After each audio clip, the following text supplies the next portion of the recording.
Assalamu alaikum. Hello guys, you are welcome to this live class.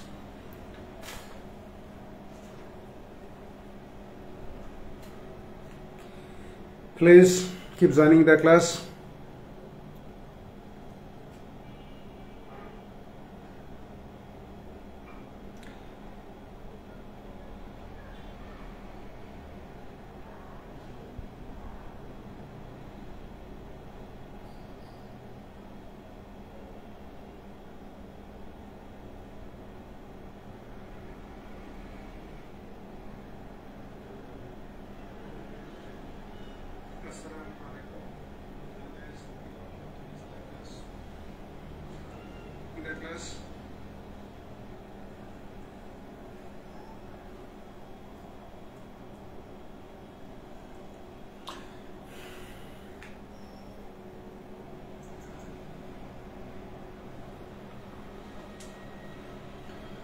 আসসালামু আলাইকুম। এখানে একটা ওয়ার্ড আমি ইউজ করছি মাস্টার। আমি এখানে লার্নিং ইংলিশ লিখতে পারতাম, কিন্তু আসলে ইংরেজি শেখা এবং ইংরেজি আয়ত্ত করা মানে কোনো কিছু টেক কন্ট্রোল অফ সামথিং। যে মাস্টার দ্য আর্ট মানে কি শিল্পটা রপ্ত করো, মাস্টার দ্য স্কিল। এখন মানে কি বলবো যে মডার্ন ওয়ার্ল্ডে ইংরেজি আয়ত্ত করা এটা আসলে একটা কি বলবো যে স্কিলকে আয়ত্ত করা। এই স্কিল কিন্তু অনেক প্রফিটেবল। আপনি ইংরেজিতে যদি দক্ষ হন, সত্যিকার অর্থে আপনার সেই লেভেলের কনফিডেন্স, সেই লেভেলের স্কিল যদি থাকে, আপনি সেই স্কিল বিক্রি করে, সেই স্কিলকে ব্যবহার করে নিজে যেমন স্বাবলম্বী হতে পারবেন, তেমনি অন্যদেরকেও সহযোগিতা করতে পারবেন, মানে তারাও তাদের ক্ষেত্রে বেনিফিটেড হতে পারবে। আমি এখানে complete course of mastering English 1000 টাকা এটা লিখছি। আমি যখন শিক্ষার্থীদেরকে, আমার একটা গ্রুপ আছে, প্রাইভেট গ্রুপ, এই যে বইটা থেকে, মাস্টার বইটা থেকে আমি পুরো বইয়ের যতগুলো অধ্যায় আছে, গ্রামার আইটেমসগুলো, এই অধ্যায়গুলো আমি পড়াবো। অলরেডি ভাগ পর্যন্ত, অ্যাডজেক্টিভ পর্যন্ত পড়ানো হয়েছে, ক্লাসগুলো রেকর্ড আছে। এখানে পার্ট অফ স্পিচ থেকে শুরু করে এই যে পর্যন্ত আসছে, আমাদের অ্যাডজেক্টিভ পর্যন্ত 7টা টপিক পড়ানো হয়েছে। এখন এখানে আর্টিকেলস, ডিগ্রিজ এগুলো হবে। আর কিছু কিছু যে বিষয়গুলো আছে, এগুলো নয় কিন্তু শেখার প্রয়োজন আছে। কারণটা হলো আমাদের দেশে চাকরির পরীক্ষা বলি, বিশ্ববিদ্যালয়ে ভর্তি পরীক্ষা বলি, বা আমাদেরকে ক্লাস 3 থেকে যে বেসিক গ্রামার বইগুলো স্কুলে পাঠ্য করানো হয়, মানে যেই বইগুলো আমাদেরকে পড়ানো হয়, এই বইগুলোতে যে আলোচনা আছে এগুলো মূলত ট্রেডিশনাল গ্রামার বা ক্লাসিক্যাল গ্রামারে, মানে চিরন্তন, চিরায়ত বা দীর্ঘদিন ধরে এটা চলে আসতেছে। কিন্তু এই শব্দগুলোর অনেক ক্ষেত্রে প্রয়োগ পরিবর্তন হয়েছে, অনেক ক্ষেত্রে এর পার্ট অফ স্পিচের ধরনগুলো পরিবর্তন হয়েছে। তো আবার অনেক ক্ষেত্রে একটা ইন্টারনালি এগুলোর চেঞ্জ আছে, অনেক ক্ষেত্রে গ্রামাটিক্যাল ট্যাক্সের চেঞ্জ আছে। তো এই যে সামগ্রিক পরিবর্তন, অনেক বিষয়গুলো আছে যেগুলো এখন আমাদেরকে শেখানো হয়, এগুলো অনেক আগেই, এখন আর ইংরেজিতে এগুলো নিয়ে অস্তিত্ব পাওয়া যায় না। কিন্তু চাকরির পরীক্ষায় বা অ্যাডমিশন টেস্টে এইগুলো প্রশ্ন আসে। এটা সত্যিকার অর্থে দুঃখজনক, কারণ এই প্রশ্নগুলো করা উচিত না। তারপরেও যেহেতু করে, ট্রেডিশনাল বইগুলোতে কপি করে, যে কারণে আমাদের সমস্যা কোথায়, আমাদেরকে অনেক জিনিসই শিখতে হয় যেগুলোর আমাদের এভরিডে কনভারসেশনে, অ্যাট প্রেজেন্ট, কি বলবো এটাকে, কারেন্ট ইউজেজে এগুলো ব্যবহার হয় না, কিন্তু আমাদেরকে শিখতে হয় পরীক্ষায় নম্বর পাওয়ার জন্য। তো ওটা থাক। তো এখানে আর একটা বিষয় বলি, এর আগে আমি বারবার বলছি, আমাদের দেশে যে গ্রামার শেখানো হয় এইগুলো মূলত স্ট্যান্ডার্ড রিটেন ইংলিশের জন্য, মানসম্মত লিখিত ইংরেজির জন্য, যেটাকে আমরা বলি ফর্মাল ইংলিশ। আর স্পোকেনের ক্ষেত্রে বা ইনফর্মাল রাইটিং এর ক্ষেত্রে, নিজেদের মধ্যে একাডেমিক এবং অফিসিয়াল পারপাস ছাড়া কমিউনিকেশনের ক্ষেত্রে যে আমরা লেখালেখিগুলো করি, যেমন সাপোজ হোয়াটসঅ্যাপে মেসেজ লিখতেছি বা মেসেঞ্জারে মেসেজ লিখতেছি, বা নিজেদের মধ্যে কোনো চিঠি আদান প্রদান, তথ্য বিনিময় করতেছি, সেক্ষেত্রে যে ইংরেজিগুলো আমরা ব্যবহার করতেছি এগুলো হচ্ছে ইনফর্মাল ইংলিশ। তো ইনফর্মাল ইংলিশের ক্ষেত্রে প্রয়োগগুলো আলাদা। এক্ষেত্রে অনেক ক্ষেত্রে ভোকাবুলারি আলাদা, অনেক ক্ষেত্রে ওই যে বললাম গ্রামার আইটেমগুলো অনেক শর্টকাট, অনেক ক্ষেত্রে গ্রামার অ্যাপ্লাই করার প্রয়োজনই হয় না। তো এই বিষয়গুলো আমাদের জানার দরকার আছে। এইগুলো যদি আমরা না জানি, তাহলে যতই আমরা ওই যে বললাম বই কালেক্ট করে পড়ি না কেন, যত ইউটিউবে লেকচার দেখি না কেন, এইগুলোর যদি কি বলবো যে ডিফারেন্সের সম্পর্কে আমাদের ক্লিয়ার কনসেপ্ট না থাকে, তাহলে আমরা সত্যিকার অর্থে কখনোই ভালোভাবে শিখতে পারবো না, জড়তা থাকবে। সাপোজ দেখেন, বলা হচ্ছে যে হি ওয়াজ সিং, সি মানেও দেখা, আবার লুকিং মানেও দেখা, looking out of the window, out of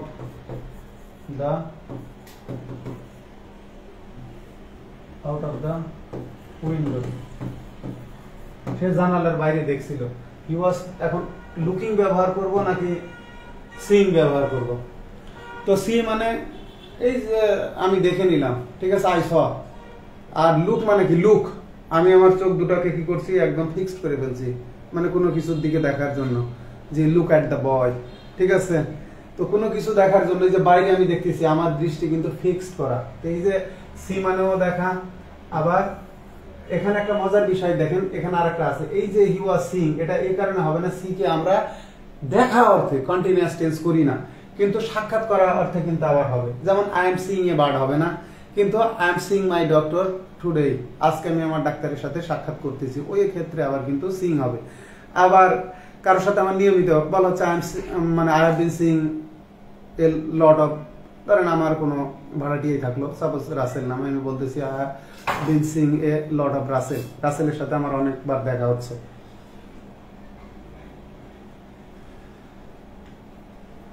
এই জন্য এই পার্থক্যগুলো জানার প্রয়োজন আছে।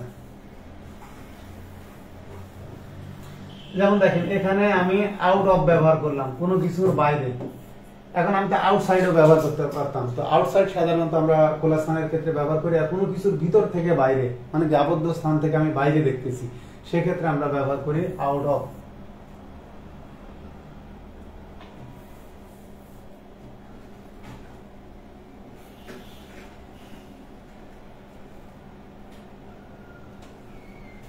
দেখেন, গেট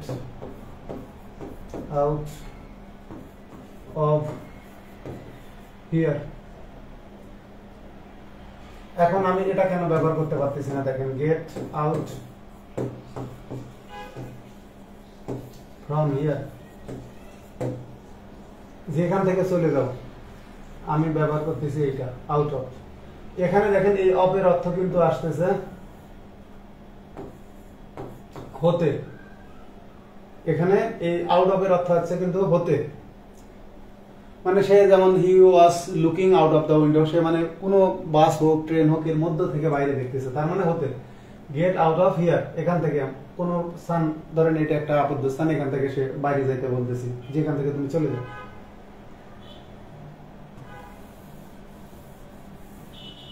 এখানে দেখেন, get off the bus or train, train থেকে বা বাস থেকে নামো, এখানে আমি ব্যবহার করলাম গেট অফ। এই যে অফ, এখানে কিন্তু দেখেন অর্থ কি দিচ্ছে, হতেই দিচ্ছে। দেখেন, হি হ্যাজ, না বোর্ড থেকে দেখে লেখে না, হি হ্যাজ, বোর্ডের সমস্যা,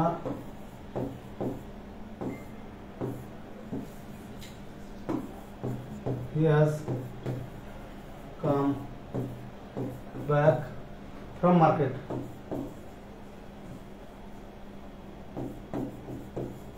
from market, সে বাজার থেকে ফেরত আসছে বা সে স্কুল থেকে ফেরত আসছে, এখানে আবার কিন্তু অর্থ হতেই হচ্ছে। তো আমাদের অনেকগুলো বিষয় আছে, বাংলাটা বুঝতে হবে, এবং এগুলো আমরা যখন প্রিপোজিশন অ্যাপ্লাই করতে যাই, প্রিপোজিশনটা কিন্তু সবচেয়ে জটিল। আমি প্রিপোজিশন পড়াচ্ছি না, আমি জাস্ট কথা প্রসঙ্গে বললাম। তো এই জায়গায় আমি কিন্তু লার্নিংও ব্যবহার করতে পারতাম।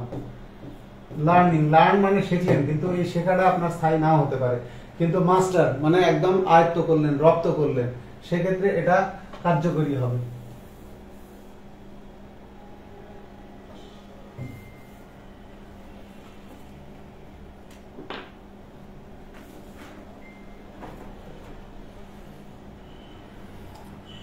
কোথায় রাখলাম?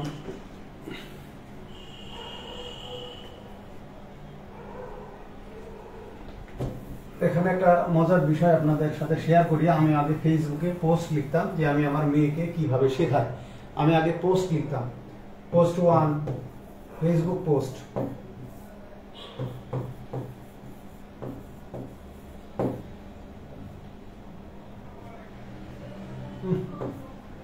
পোস্ট লিখতাম যে আমি আমার মেয়েকে যেভাবে শেখাই, আমি আমার মেয়েকে যেভাবে শেখায়।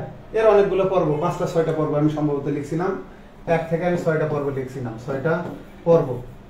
ও কতটুকু মনে রাখতে পারছে আমি এটা এখন বলতে পারবো না, তবে আমার মেয়ে নিজের মতো করে চেষ্টা করেই শেখে ওর। তো এখন একটা মজার বিষয়, এখানে আমি নতুন কোনো ইংরেজি বা ওয়ার্ড যদি বাই চান্স দেখি আর আমার মেয়ে যদি ওইটা জানে, তখন বলে বাবা তুমি এটা কিন্তু আমার কাছ থেকে শিখলা। মানে এটা এক ধরনের মানে আনাই হলো অনেক ক্ষেত্রে আনন্দদায়ক। ওর মা বলে যে তোর কি মনে হয় যে আমরা মানে কিছু না জেনে পড়াশোনায় দেখা যায় যে তোর বাবা আমি মাস্টার্স পাস করলাম এমনি এমনি, কিছু হলে আমার মেয়ে বলে বাবা তুমি কিন্তু এটা আমার কাছ থেকে শিখলা। তো যাক, আমি আমার মেয়ের কাছে শিখলাম, শিখতেও পারি, কারণ শেখা জিনিসটাই হচ্ছে পারস্পরিক প্রক্রিয়া আর কি, একজন আরেকজনকে শেখাতে গেলেও শেখা যায়।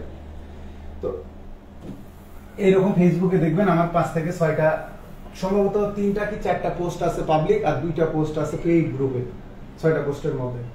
তো আজকেও আমার মেয়ে ওর মানে একটা প্যারাগ্রাফ লিখে নিয়ে আসছে ওর মা সম্পর্কে। তো লাস্টে 2টো লাইন লিখছে, দেখেন, মাই mother loves me very much। তারপরের সেন্টেন্স, লাস্ট সেন্টেন্স ও লিখছে আই অলসো, আমিও, লাভ। ওই ওখানে অবশ্য ভুলবশত ফার্স্ট পারসন আর থার্ড পারসন এক করে ফেলছিল, এখানে লাভস লিখে ফেলছিল, আমি বললাম কেটে দিও ওটা। তো I also love my mother very much, দেখেন ভেরি মাচ।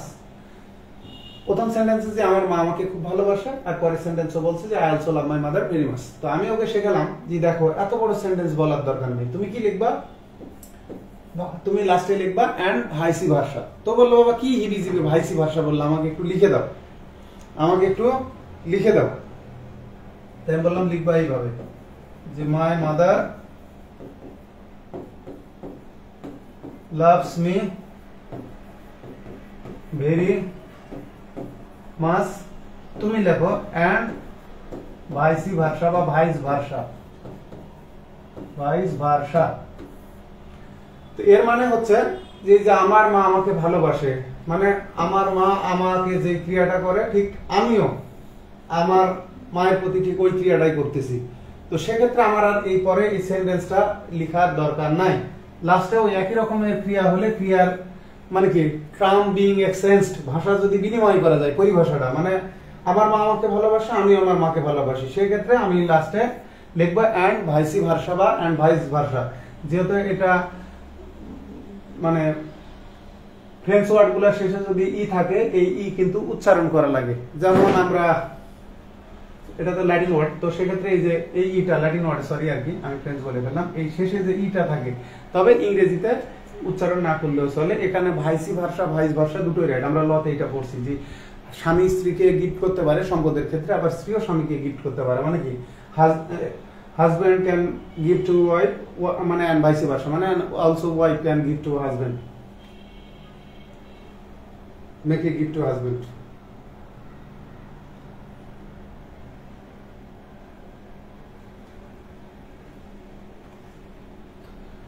তো পরবর্তীতে ওকে আমি আরো সুন্দর করে দুটা তফাৎ বুঝালাম যে দেখো এটা তোমার স্টেটমেন্ট, তুমি তোমার কোনো বান্ধবীর কাছে বললো, ওর একটা বান্ধবীর নাম বললো, যে তো ও বললো যে আমার একটা বান্ধবী আছে, তেমন যখন তুমি এই কথাটা তুমি একাই বলতেছো তোমার বান্ধবীর কাছে যে আমার মা আমাকে ভালোবাসে, আমি আমার মাকেও ভালোবাসি, সেক্ষেত্রে কি my mother loves me very much and vice versa, মানে কি এন্ড ভাইসি ভার্সা মানে and I also love my mother very much. তাই বললাম আর এটা যদি তুমি বললা এই সেন্টেন্স, ধরো তাবাসসুম কি তুমি বললা মাই mother loves me very much, অথবা তুমি এটা বললা ঠিক আছে যে এটা না, এটার ক্ষেত্রে যে I love my mother very much, যে আমি আমার মাকে খুব ভালোবাসি, আমি আমার মাকে খুব ভালোবাসি, এটা ধরো তোমার বান্ধবী বললো। এখন তুমিও বলতেছো যে আমিও আমার মাকে ভালোবাসি, তখন তুমি কি করতেছো যে I also I also love my mother very much, তো এটার আর বলার দরকার নেই। তখন তুমি ওর হ্যাবাসক স্টেটমেন্টের সঙ্গে তুমি তোমার মানে কি ওর হ্যাবাসক বক্তব্যটা কি, সে তার মাকে ভালোবাসে, এর মধ্যে নাবাসক কিছু নাই, তো তুমি তার সাথে তাল মিলাচ্ছ। সে তো তাল মিলাতে গেলে তোমাকে লেখার ক্ষেত্রে কি করতে হবে, লিখতে হবে এইটা অনুসারে দেখ যে আই অলসো লাভ মাই, এত কিছু বলার দরকার নেই, শুধু লেখার ক্ষেত্রে এটুকু লিখলেই হবে, so do I, so do I. ঠিক আছে, কোন ক্ষেত্রে, যদি ও বলে যে I love my mother very much, I love my mother very much, very much. এখন তুমিও বলতেছো, এটা তোমার বান্ধবী, তোমার ফ্রেন্ড ধরো এ, আর তুমি তাবাসসুম টি, সো ডু আই। তো এটা হলো লিখার ক্ষেত্রে। আর বলার ক্ষেত্রে তুমি কি বলবা, বলার ক্ষেত্রে বলবা মি টু, বলার ক্ষেত্রে। তাহলে কি হলো, লিখার ইংরেজি আলাদা, বলার ইংরেজি আলাদা, এই যে সচেতনতার দরকার আছে। তো আমি এখনই ওকে বলে দিলাম যে এই স্টেটমেন্টটা যদি হ্যাবাসক হয় সেক্ষেত্রে তুমি কি করবা, সেক্ষেত্রে লেখার ক্ষেত্রে এইটা অনুসারে, যত এটা প্রেজেন্ট টেন্সে বলছো যে I love my mother very much, তো এই ক্ষেত্রে তুমি আবার বলতেছো যে I also love my mother very much, তো I also love my mother very much এটা বলার দরকার নেই, এটা বললেই হয়, সো ডু আই, যে হ্যাঁ আমি আমার মাকে ভালোবাসি, ওইটা মানে এইটা। আর স্পোকেনের ক্ষেত্রে এটা বলারই দরকার নেই, বা মেসেজ টেসেজ এগুলো ইনফরমাল, এটা লিখবা পরীক্ষার খাতায় বা অফিসিয়াল লেখায়। আর এইটা মি টু, যেহেতু হ্যাবাসক, মি টু বললে হয়, মি টু মানে I also love my mother very much. তো এই যে মানে লেখার ক্ষেত্রে একরকম, বলার ক্ষেত্রে আর একরকম, বা কি বলবো যে ইনফরমাল লেখার ক্ষেত্রে বা স্পোকেন ইংলিশের ক্ষেত্রে এটা। তো ওকে আরেকটা বিষয় আমি একই সঙ্গে শেখালাম,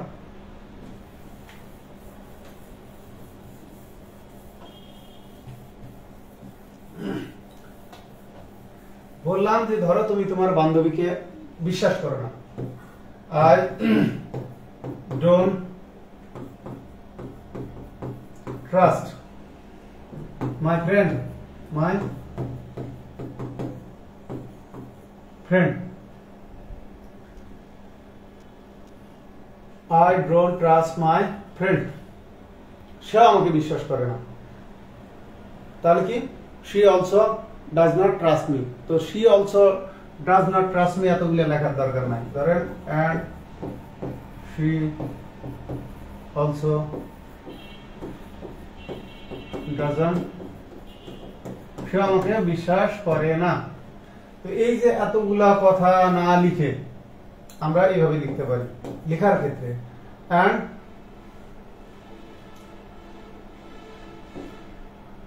neither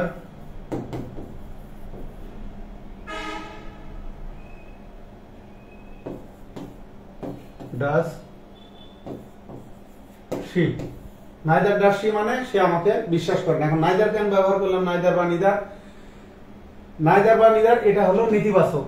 যদি সেন্টেন্সটা নেতিবাচক হয় তাহলে কি হবে, আমাকে নেতিবাচক শব্দ হিসেবে neither, আগে যেমন আমরা মি টু ব্যবহার করলাম, মানে সো ডু ব্যবহার করলাম, এখানে নেগেটিভ হওয়ার কারণে আমরা ব্যবহার করতেছি neither। তাহলে লেখার ক্ষেত্রে আর বলার ক্ষেত্রে আলাদা। এখন এটা যদি লেখার ক্ষেত্রে, রাইটিং এর ক্ষেত্রে, কিন্তু স্পোকেনের ক্ষেত্রে আমরা কি করতে পারি, যদি আমরা এন্ড ব্যবহার না করি সেক্ষেত্রে আমি সংক্ষেপে ব্যবহার করতে পারি মি নাইদার, অথবা আমেরিকান ইংলিশে ব্যবহার আছে মি আইদার।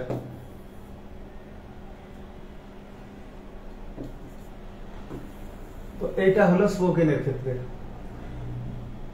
তাহলে বলার ইংরেজি একরকম, লেখার ইংরেজি আরেক রকম।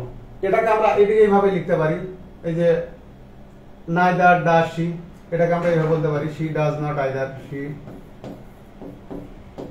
does not either। যদি either ব্যবহার করি তাহলে এখানে নেগেটিভ ভার্ব ব্যবহার করতে হবে, does not, মানে এটা টেন্স অনুসারে, এটা যদি প্রেজেন্ট টেন্স এখানে আমাকে প্রেজেন্ট টেন্সই ব্যবহার করতে হচ্ছে। তো এখন এই জায়গায় একটা মজার বিষয় আছে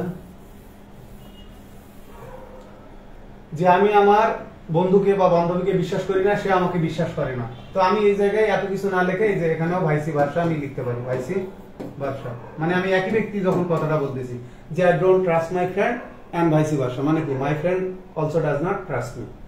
তো এই শব্দটার কিন্তু ব্যবহার আসে, এটা অ্যাডমিশন টেস্টে চিটাগং ইউনিভার্সিটিতে একবার আসছিল।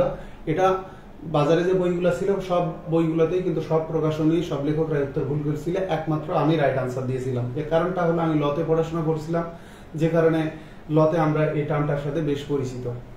ল স্টুডেন্ট হিসেবে এই অ্যাডভান্টেজটুকু না, বেশ কিছু অ্যাডভান্টেজ আমি পেয়েছি। যেমন স্ট্যাটাস কিও, স্ট্যাটাস কো, এই যে এইটা মিনিং যেটা দ্য ফর্মাল স্টেট, এটা বাজারে যতগুলো বই ছিল যে এর মিনিংটা কি হবে, to maintain as it is, যেমন আছে তেমনই থাকুক, মানে এর পূর্ব অবস্থা স্থিত অবস্থা বজায় রাখা, এটাকে বলা হয় স্ট্যাটাস কো। তো বাজারের বইগুলোতে উত্তর ভুল ছিল, এটা একমাত্র সঠিক আনসার। মানে আমি ল স্টুডেন্ট হওয়ার কারণেই পারছি, লয়ের বইগুলোতে তো ছিলই, পাশাপাশি আমি বেশ ছোট থেকেই দুটা ডিকশনারি আমি খুব পড়ছি, একটা হলো ইন্ডিয়ান সংসদ ডিকশনারি, আর একটা হলো স্টুডেন্ট ফেভারিট ডিকশনারি। এই ডিকশনারিগুলোর শেষে কিন্তু এই যে ফরেন ফ্রেজ, ল্যাটিন ফ্রেজগুলোর মিনিংগুলো দেওয়া আছে, তো যে কারণে আমি আর এইগুলো সম্পর্কে বেশ ভালো ধারণা ছিল।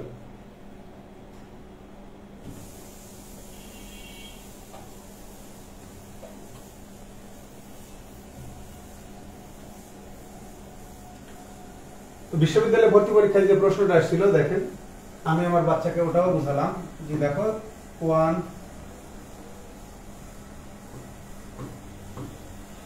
অট টু মানে তো আপনারা জানেন, অট টু মানে হচ্ছে শুড, মানে মিনিংটা এইরকমই দেয়, উচিত অর্থে এরকম অর্থে দেয়। তো one ought two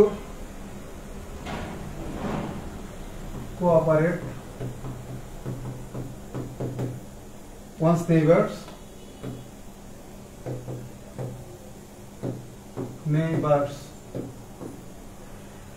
when they are in trouble,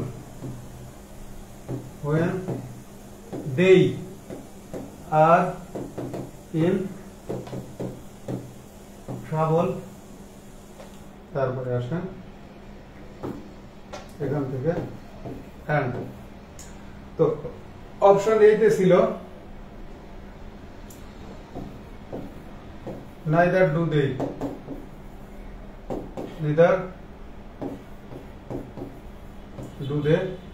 option B তে ছিল so do they, সি তে ছিল so they do, আর ডি তে ছিল ভাইস ভার্সা বা ভাইস ভার্সা যেটাই বলেন। এই যে তো বাজারে যে প্রকাশনীগুলো তারা উত্তর ভুল করছিল, এটা উত্তর দিয়েছিল সো ডু দে দিয়েছিল, তো রাইট আনসার হলো এইটা। এর কারণটা আপনাদেরকে বলি, দেখেন ওয়ান মানে এখানে ইউ বোঝায়, মানে তুমি, মানে অনির্দিষ্ট ইন্ডিপেন্ডেন্ট প্রোনাউন, তো যে কেউ, ঠিক আছে, বা কারো, কে one or to cooperate one's neighbour মানে কি কারো তার প্রতিবেশীকে কি করা উচিত, সাহায্য করা উচিত, সহযোগিতা করা উচিত। কখন? when they are in trouble, যখন তারা সমস্যায় পড়বে। ধরেন এখানে আমি বসবাস করি, আমার এই লাইনে বেশ প্রতিবেশী আছে, এটা দ্বারা বোঝাচ্ছে যে এইরকম দেখেন, বা আমি কাউকে উপদেশ দিচ্ছি যে you ought to cooperate your neighbours মানে কি তোমার প্রতিবেশীদের সহযোগিতা করা উচিত when they are in trouble। ঠিক একইভাবে ভাইস ভার্সা মানে ইউর নেইবার্স, ঠিক আছে, ought to cooperate you when you are in trouble, যখন তুমি বিপদে পড়বা তখন তোমার প্রতিবেশীর উচিত। এই যে এত বড় সেন্টেন্স দুইবার না বলে এই কথাটাই ট্রাম এক্সচেঞ্জ করে দিলাম, মানে বিনিময় করে দিলাম। এই বিনিময় করতে গেলে আমাকে ব্যবহার করতে হবে ভাইস ভার্সা। তো রাইট আনসার হবে এটা। এর রাইট আনসার একমাত্র আমি দিয়েছিলাম, ফেসবুকে লেখালেখি বা এগুলোর পরে এটা অন্য প্রকাশনী কেউ যদি সংশোধন করে থাকে করেছে। তো বাংলাদেশে যেগুলো এক্সেপশনাল অ্যাপ্লিকেশন, চাকরি পরীক্ষা হোক, অ্যাডমিশনের হোক, এগুলোর ক্ষেত্রে যখন বই আকারে মার্কেটে সঠিক আনসার আসছে, আল্লাহর রহমতে এর শতভাগ ক্রেডিটই আমার।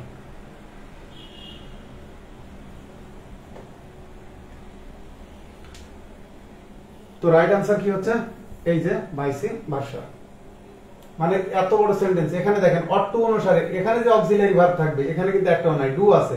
তো এখানে আমার অট টু হওয়া লাগতো, তো অট টু তো নাই, এখানে নাই। এটা যদি মানে করা উচিত, শুধু যদি কোঅপারেট থাকতো, যে ওয়ান কোঅপারেটস এইরকম থাকতো, সেক্ষেত্রে না আমি এগুলো ভার্ব কম্বিনেশন নিতে পারতাম। কিন্তু এখানে অট টু থাকার কারণে অট টু এই অক্সিলারি ভার্ব কোথাও নেই।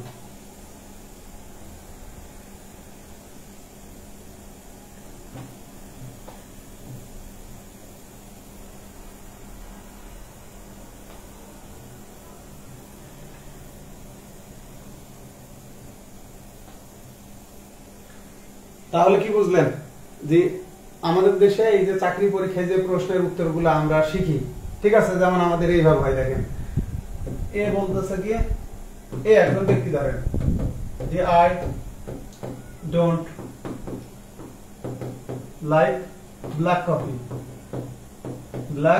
ব্ল্যাক কফি মানে তো বুঝেন যে কফিতে দুধ যুক্ত করা হয় না, black coffee. I don't like black coffee. তো যদি কফিতে দুধ যুক্ত মানে উইদাউট মিল্ক, আর যদি দুধ যুক্ত করলেন মানে উইথ মিল্ক, সেক্ষেত্রে আমরা ওটাকে বলি হোয়াইট কফি বা I don't like white coffee. White মানে হোয়াইট কফি হচ্ছে উইথ মিল্ক, হোয়াইট কফি মানে এটা উইথ মিল্ক, উইথ মিল্ক, আর এটা হচ্ছে উইদাউট মিল্ক, উইদাউট মিল্ক। তাহলে এ একজন ব্যক্তি, সে বলতেছে I don't like black coffee. এখন বি একজন ব্যক্তি, সে ওর মতামতটা দিচ্ছে, এটা যাতে নেগেটিভ আছে। এখন এর লেখার ক্ষেত্রে পরীক্ষার জন্য আমরা যে রিটেন ইংলিশে ব্যবহার করি ফরমাল, ঠিক আছে, এইটা হচ্ছে এইরকম, দেখেন নাইদার ডু আই অথবা আই ডোন্ট আইদার। এই যেখানে আই ডোন্ট আছে, আমি আই ডোন্ট ব্যবহার, অক্সিলারি ভার্ব আমাকে ব্যবহার করতে হয়, I don't either, I don't either. এইটা হলো লেখার ক্ষেত্রে রিটেন স্ট্যান্ডার্ড ইংলিশ বলি বা ফর্মাল ইংলিশ। আর স্পোকেনের ক্ষেত্রে, ঠিক আছে, দেখেন ইনফর্মাল, স্পোকেন বা ইনফর্মালের ক্ষেত্রে, ঠিক আছে, ইনফর্মালের ক্ষেত্রে আমাকে কি করতে হচ্ছে, আমি এটাকে এইভাবে লিখতে পারি, me neither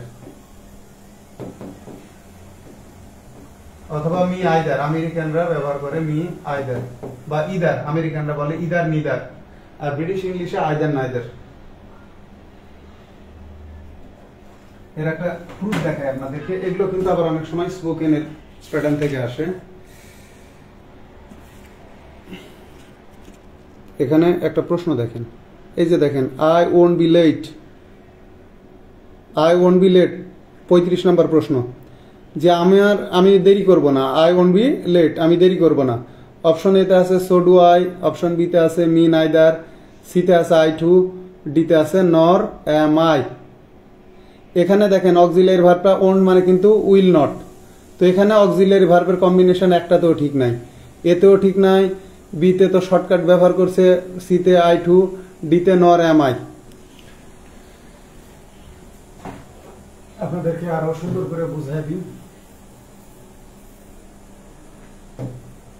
I won't be late মানে কি আমি দেরি করব না, মানে কি I will not be late, I will not be late, আমি বিলম্ব করব না।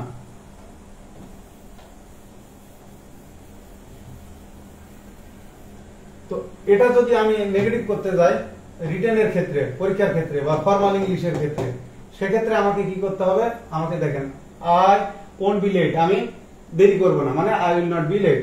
সেক্ষেত্রে নেগেটিভটা হবে, ধরেন এটা এ বলছে, এখন বি এর ক্ষেত্রে কি হবে, এটা বি রিটেন বা ফর্মালের ক্ষেত্রে তাকে লিখতে হবে, দেখেন নাইদার, অথবা এখানে নরও ব্যবহার করতে পারেন, নাইদার অথবা নর, উইল আই, উইল আই, অথবা দেখেন অথবা আই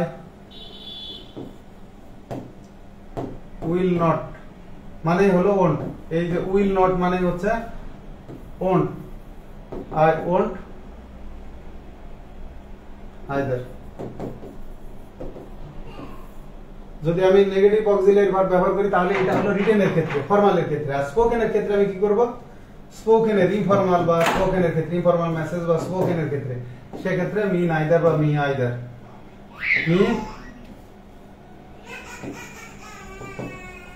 মি নাইদার অথবা মি ইদার আমেরিকান ইংলিশে। দেখেন তাহলে স্পোকেনের ক্ষেত্রে আলাদা, রিটেনের ক্ষেত্রে আলাদা, লেখার একরকম ধরন, বলার আরেক রকম ধরন।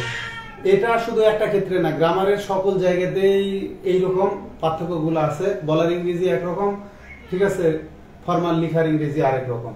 স্ট্যান্ডার্ড রিটেন ইংলিশ যেটাকে আমরা বলি, কারেক্ট ইনকারেক্ট, যে এটা কারেক্ট এটা ইনকারেক্ট। তো আমাদেরকে কিন্তু যদি সচেতন ভাবে আমরা শিখি তাহলে লেখার ক্ষেত্রে সঠিকভাবে লিখতে পারবো, আর বলার ক্ষেত্রে তো আমরা জানি যে এটার ক্ষেত্রে এটা বলতে হবে, সেক্ষেত্রে আর ভয় জড়তা থাকবে না। আপনার হাতে যখন প্রচুর অর্থ থাকবে, কিছু দাম বেশি লাগলে আপনি স্বাচ্ছন্দ্যে কিনতেই পারবেন। আর আপনার কাছে যখন অর্থই না, আপনি কি কিনবেন? ঠিক কনফিডেন্স জিনিসটাও তাই। যখন আপনার জ্ঞান থাকবে তখন আত্মবিশ্বাস আপনা আপনি আসবে, যখন আপনার পরিশ্রম থাকবে তখন আত্মবিশ্বাস আপনা আপনি আসবে।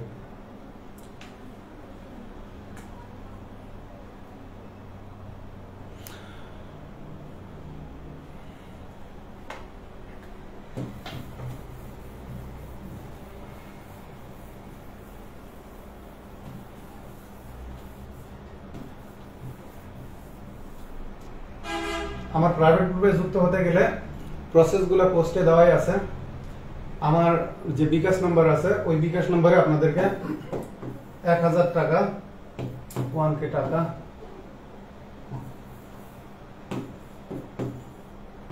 1000 টাকা, ঠিক আছে, পার্সোনাল নাম্বার সেন্ড মানি করবেন। করার পর মেসেঞ্জারে ওই স্ক্রিনশট দিবেন, অথবা কোনো দোকান থেকে পাঠালে বিকাশ নাম্বারটা আমাকে জানাবেন। তারপরে আমি গ্রুপের লিংক দেবো।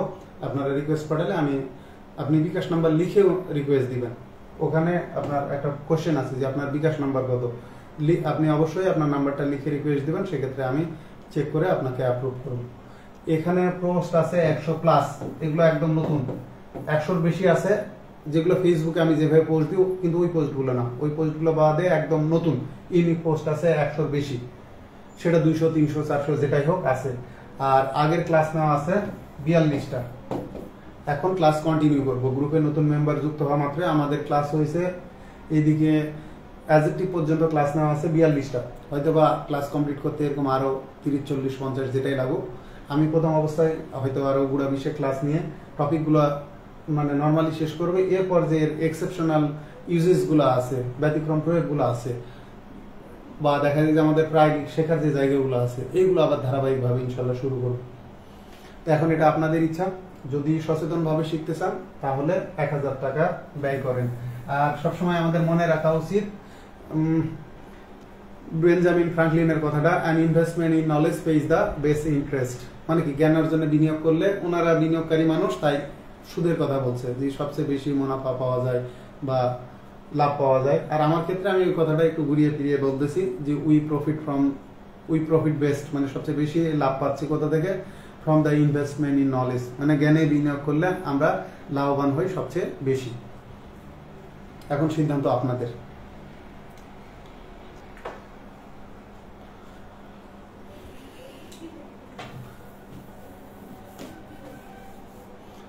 যাক, আজকের ক্লাস এ পর্যন্তই। কথাবার্তায় কোনো ভুল ত্রুটি হলে কোনো সুন্দর দৃষ্টিতে দেখবেন, আর কোনো পরামর্শ থাকলে জানাবেন। আল্লাহ হাফেজ।